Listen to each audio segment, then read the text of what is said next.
Membahas kasus ini, kita sudah terhubung secara daring dengan Kompol Rengga Puspo Saputro, Kasat Reskrim Polresta Samarinda. Selamat sore, Pak Rengga. Selamat sore, Mbak. Ya, Pak Rengga, ini apa update terbaru, perkembangan dari penyidikan yang tengah bergulir saat ini? Update terbaru tadi malam sore tadi udah kita evakuasi, Mbak, untuk harimaunya ke lembaga konservasi di PT Bayan di Kecamatan Tabang Bukar, Mbak. Kemudian kita masih melengkapi dari pemeriksaan para saksi-saksi, Mbak, termasuk dari yang tempat tinggal di TKP, dan kami masih kita koordinasikan dengan BKSDA terkait dengan jenis DNA hewan yang harimau itu jenis apa masih kita koordinasikan dengan BKSDA, Mbak. Dari keterangan saksi-saksi yang sudah diminta keterangan oleh polisi, ini memang pertama kalinya harimau tersebut menyerang manusia ataupun penghuni rumah lainnya atau seperti apa? Kalau dari keterangan para saksi memang ini kan dirawat dari kecil, Pak. Jadi memang ini baru pertama kali harimau ini bertindak seperti ini, Pak. Karena selama ini informasi dari perawat ataupun yang tinggal di rumah tersebut, harimau ini jarang untuk melakukan tindakan yang membahayakan, tapi pada saat kejadian tersebut melakukan yang melukai oleh pekerja yang ada di sana, Mbak. Konstruksi kasusnya seperti kronologinya lebih tepatnya, Pak Rengga. Kronologinya seperti apa ketika kemudian disebutkan ada 2 pintu sebenarnya untuk menjaga harimau tersebut, tapi kemudian tiba-tiba harimau tersebut bisa menyerang korban?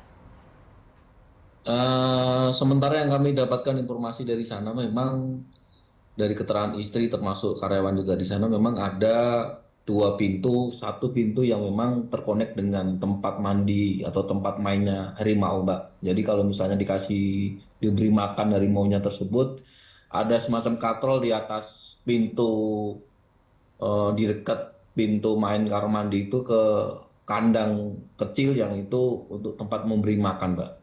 Cuma pada saat itu mungkin ada kelalaian tidak menutup pintu pada saat memberi makan sehingga terjadilah di situ, Mbak.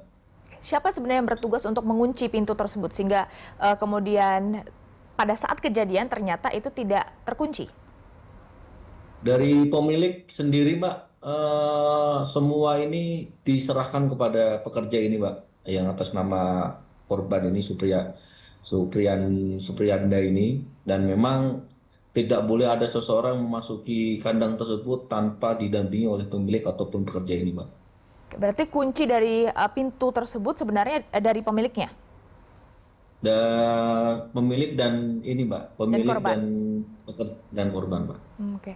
Jadi ancaman hukuman kelalaian yang kemudian disangkakan kepada pemilik ini spesifiknya apa kelalaiannya yang kemudian disangkakan kepada tersangka, Pak Rengga?